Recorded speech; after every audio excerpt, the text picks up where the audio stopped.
যুদ্ধের সময় যেন ঘনিয়ে আসছে, প্রস্তুত ইসরায়েল, প্রস্তুত ইরানও। আর তাই যদি হয়, তবে ধারণা করা হচ্ছে ইরানের অপারেশন ট্রু প্রমিস 3 খুব শীঘ্রই দেখতে যাচ্ছে বিশ্ব।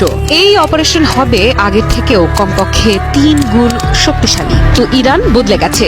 সেই ইরান যে একসময় ক্ষেপণাস্ত্র বলতে বোতলবন্দী আগুন চিনত, আজ তাদের হাতে আছে ভয়ঙ্কর হাইপারসোনিক অস্ত্র, যা চোখের পলকে আঘাত হানে, লক্ষ্যবস্তু নিজেই নির্বাচন করে। আর এই অস্ত্র কোনো এয়ার ডিফেন্স সিস্টেম দিয়েও ঠেকানো সম্ভব নয়। নতুন করে নাম এসেছে কাসেম বাসির এক ভয়ালো ব্যালিস্টিক মিসাইল, যার নাগাল 1200 কিলোমিটার পর্যন্ত। এটা ছোড়া মানেই শত্রুপক্ষের মৃত্যুর সই।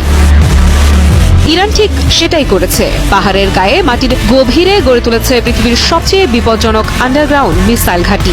স্যাটেলাইট চাইলেও খুঁজে পাবে না, বিমান হামলাও ভেঙে ফেলতে পারবে না। এখান থেকেই নাকি শুরু হবে ট্রু প্রমিস 3 ধ্বংসযজ্ঞ। ইসরায়েল ভাবছে হুথি আর হিজবুল্লাহ দুর্বল হয়ে গেছে।